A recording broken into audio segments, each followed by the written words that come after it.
ধন্যবাদ জনাব খুজিছোঁ। এনেকুৱা এটা সুন্দৰ ভাল পদক্ষেপ আপোনালোকে হাতত লৈছে। আজি আপোনালোকে সকলোৱে জানে 5 জুন বিশ্ব পৰিৱেশ দিৱস। আৰু পৰিৱেশ দিৱস বিশ্ব পৰিৱেশ দিৱস কোন চনৰ পৰা আৰম্ভ হৈছিল? 1973 চনৰ পৰা। আজি ভাৰতবৰ্ষৰ লগতে গোটেই বিশ্ব যিমান দিনলৈকে জীয়াই থাকিব সিমান দিনলৈকে এই 5 জুন তাৰিখে আমি গছ গছনিৰ লগতে সকলো পৰিৱেশ কেনেকৈ আমি ৰক্ষা কৰিব পাৰোঁ তাৰ ওপৰত আমি এইদিনা সজাগতা সভাৰ বহুত ধৰণৰ কাৰ্যসূচী হাতত লয়। আৰু আজি আপোনালোকে চাওক, গোলকীয় উত্তাপ, যিটো ৰ'দৰ প্ৰখৰ ৰ'দ, বৰষুণ আহিলে পূৰা বৰষুণ দিয়ে, ৰ'দ আহিলে বহুত ৰ'দ হয়। তাৰমানে এনেকুৱা ৰ'দ আমি অকলন আমি মানে সহ্য কৰিব নোৱাৰোঁ। এইটো কৰাৰ একমাত্ৰ কাৰণটোৱে হ'ল আমি গছ গছনি আমাৰ পৰিৱেশটো সুন্দৰকৈ আমি ৰাখিব নোৱাৰোঁ। আমি যেতিয়া সজাগতা অৱলম্বন কৰিম, আমি যেতিয়া গছ গছনি ৰোপণ কৰিম, এষাৰ কথা আছে, আপুনি যদি এটা গছ ৰোপণ কৰে 1000 মানুহ জীয়াই থাকিব পাৰিব। গছে আমাক কি দিয়ে? অক্সিজেন দিয়ে। আমি গছক কাৰ্বন ডাই অক্সাইড দিওঁ। আমি যদি গছক কাৰ্বন ডাই অক্সাইড দিওঁ, গছে যদি আমাক অক্সিজেন দিয়ে, অক্সিজেন নোহোৱাকৈ মানুহ জীয়াই থাকিব নোৱাৰে। যদি আমি গছ গছনি কাটি পেলাওঁ, যদি গছ আমি যদি ৰোপণ নকৰোঁ, তেনেহ'লে আমাৰ কি হ'ব? আমি এটা সময়ত এই পৃথিৱীত থাকিব নোৱাৰিম।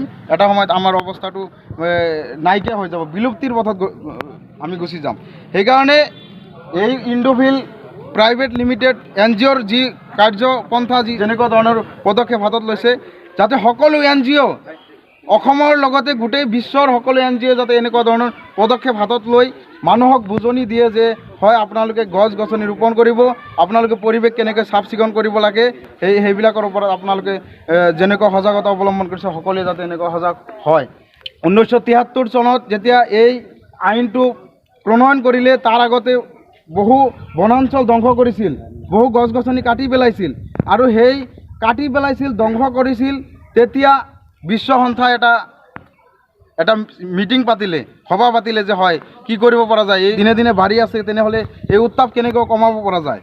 তেতিয়া তেওঁলোকে সকলো দেশৰ প্ৰতিনিধিক মাতি আনি এটা 5 জুনৰ পৰা বা আজিৰ তাৰিখৰ পৰা সকলোৱে গছ গছনি কেনেকৈ ৰোপণ কৰিব লাগে, গছ গছনি কেনেকৈ ৰাখিব লাগে, সুৰক্ষিত কৰিব পাৰে, এনেকুৱা এটা তেওঁলোকে আইন প্ৰণয়ন কৰাৰ পিছত আজিৰ তাৰিখলৈকে আমি 5 জুন হিচাপে সকলোৱে বিশ্ব পৰিৱেশ দিৱস পালন কৰি আহিছোঁ।